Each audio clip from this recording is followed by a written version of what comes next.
بالله من الشيطان الرجيم بسم الله الرحمن الرحيم نحمده ونصلي على رسوله الكريم أما بعد فيا أيها الحاذرون رحمنا ورحمكم الله قال الله تعالى أيضا في كتابه مخبرا وعامرا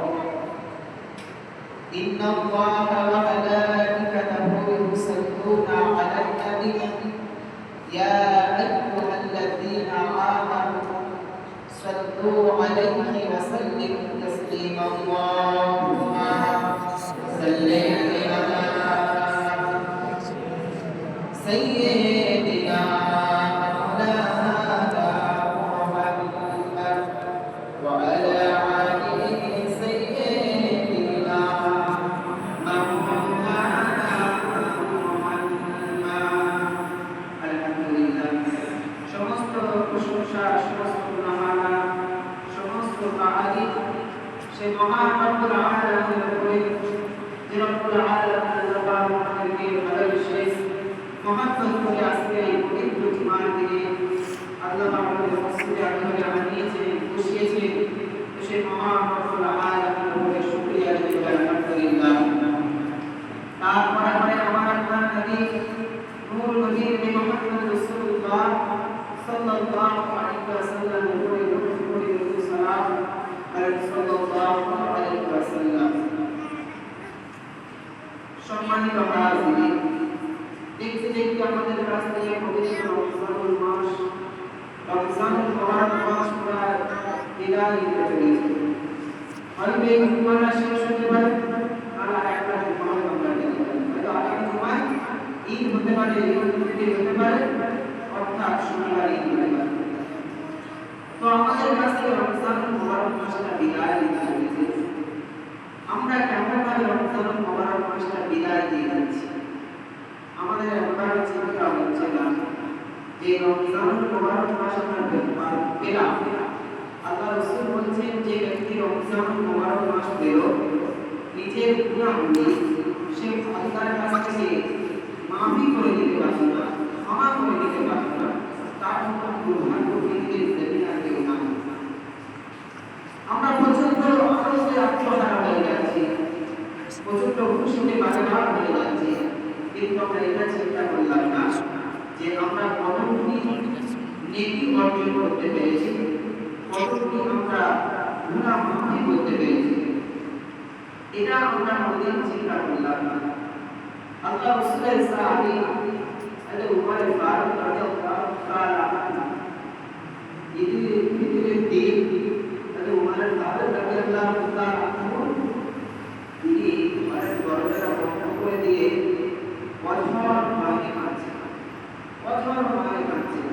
উমর ফারুক রাদিয়াল্লাহু তাআলা ঈদের নামাজ পড়তে যাচ্ছে সকলে, উমর ফারুক রাদিয়াল্লাহু তাআলা ঘরের দরজা বন্ধ করতে দেখে সাহাবী হুজুরটাকে ঘরের দরজা খুলছে। যে রাসূলুল্লাহ সাহাবী আমিরুল মুমিনিন খলিফাতুর রাসূলিন উমর, আপনি কাঁদছেন কেন? আজকে তো ঈদের দিন, আনন্দের দিন, খুশির দিন, আপনি কান্না করছেন কেন? আপনি ঈদের নামাজ পড়তে যাবেন না? উমর ফারুক রাদিয়াল্লাহু তাআলা ঘরের দরজাটা খুলে বলছে, রাসূলুল্লাহ সাহাবীরা শোনো, আমি উমর ফারুক এমনি কান্না করছি না, আমি উমর ফারুক এমনি কান্না করছি না, আমি উমর ফারুক এই জন্যই কান্না করছি, আমি জানি না এই রমজান মাস আমাদের কাছ থেকে বিদায় নিয়ে চলে গেল, কিন্তু আমি আমার কতটুকু গুনাহ আল্লাহর দরবারে দান করতে পেরেছি, কতটুকু নেকি আল্লাহর দরবার থেকে আমি সঞ্চয় করে দিতে পেরেছি। এই জন্য আমি উমর জাহান্নামের ভয়ে কাঁদছি। এই কাঁদছে হযরত উমর, যে উমর ফারুককে আমার আল্লাহ রব্বুল আলামিন জান্নাতি সার্টিফিকেট দিয়ে দিয়েছিলেন। পৃথিবীর জমিন থেকে হযরত উমর ফারুক জান্নাতি সার্টিফিকেট পেয়ে গিয়েছিলেন। আল্লাহ রব্বুল আলামিন তাদের জান্নাতি সার্টিফিকেট দিয়ে দিয়েছিলেন। ফারুক রাদিয়াল্লাহু তাআলা আনহু জান্নাতের মধ্যে ঘরটা রাসূলুল্লাহ থেকে এসেছিলেন, সেই উমরে ফারুক মানছে কিসের ভয়? গুনার ভয়ে মানছে। নেকি করতে কি সঞ্চয় করতে পেরেছি এটা ভয়ে মানছে। আর আজকে আমরা মুসলমান, আমাদের কাছে কিছু মনে হয় না, রমজান মাসটা বিদায় হতে চলেছে, আমাদের কিছু মনে হয় না। কিন্তু না, এই রমজান মুবারক মাসের মধ্যে করণীয় সেই কাজগুলো আমাদেরকে করতে হবে। করণীয় আমাদের নামাজগুলো সঠিক সময়ে আদায় করা, আমাদের রমজানের সিয়ামগুলো পালন করা, আমাদের তারাবির নামাজগুলো আদায় করা। আর তো কটা দিন বাকি আছে, দেখতে দেখতে বিদায় হচ্ছে। কমপক্ষে গ্রামে 180 থেকে 200 খানা হওয়ার আছে, 180 থেকে 200 খানা হওয়ার আছে। কিন্তু যখন তারাবির নামাজ হচ্ছে তখন একটা কাতারে লোক আছে, একটা কাতারে লোক খুব জোরে 25-30টা লোক হবে। বাকি মানুষগুলো কোথায়? বাকি মানুষগুলো পৃথিবীর মায়ায় পড়ে গিয়েছে, পৃথিবীর চক্রান্তে পড়ে গিয়ে এরা নিজেদের আখিরাত গুলো ভুলে গিয়ে দুনিয়া দুনিয়া করতে ব্যস্ত হয়ে গিয়েছে। কিন্তু এই দুনিয়া আমাকে ছাড়তে হবে, এটা সারা জীবন থাকার জায়গা, এটা হচ্ছে ক্ষণস্থায়ী জিন্দেগি। কিছুদিন থাকবে, আবার তোমাকে ওই জায়গায় চলে যেতে হবে, সেটা হচ্ছে কবর। ওটা হচ্ছে চিরস্থায়ী জায়গা। কবরকে তোমরা চিন্তা করো, করে তোমরা নামাজ আদায় করো, আল্লাহকে স্মরণ করো, আল্লাহর নৈকট্য লাভ করো। আল্লাহ পাক রব্বুল আলামিন বলছেন, বান্দা তোমরা পৃথিবীর জমিনে নামাজ পড়ো, রোজা করো, হজ যাকাত সবই করো, কিন্তু আমি আল্লাহ পাক রব্বুল আলামিন জানিয়ে দিলাম তোমাদের কাছে একটি পয়গম্বর পাঠাবো, তোমাদের কাছে একটা নবী পাঠাবো। সেই নবীকে তোমরা প্যার করবে, ভালোবাসবে, না হলে কিন্তু তোমাদের কোনো কিছু কাজে আসবে না। আজকে আমরা সকলে নামাজ পড়ছি, মসজিদে অনেক নামাজি আছে, মসজিদে অনেক মুসল্লি আছে, কিন্তু লক্ষ্য করে দেখা গেলে তাদের ভিতরে রাসূলুল্লাহর প্রেম নাই, রাসূলুল্লাহর মহব্বত নাই। যার ভিতরে রাসূলুল্লাহর প্রেম নাই, যার ভিতরে রাসূলুল্লাহর মহব্বত নাই, যে ব্যক্তিটার ভিতরে রাসূলুল্লাহর ভালোবাসা নাই, তার নামাজটা আল্লাহর দরবারে কবুল হবে না। কারণ আল্লাহ বলেছেন, যারা আমি আল্লাহ আমাকে ভালোবাসবে, আমি আল্লাহ জানিয়ে দিচ্ছি তোমরা আমার হাবিবকে ভালোবাসো।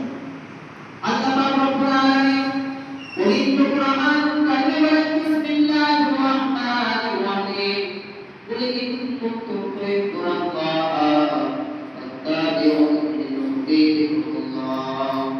আল্লাহ পাক রব্বুল আলামিন বলেন, বান্দারে তোরা যেন আমি আল্লাহ আমাকে ভালোবাসতে চাস, আমাকে মহব্বত করতে চাস, আমি আল্লাহ জানিয়ে দিলাম ফাত্তাবিউনি ইউহবিবকুমুল্লাহ। তোরা আমার হাবিবের ভালোবাসাটা, হাবিবের মহব্বতটা তোরা অন্তরের ভিতরে বেশি বেশি করে পয়দা করে নে। তোরা যখন নামাজটা পড়বি, নামাজটা পড়ার আগে আমার হাবিবকে মহব্বত করবি।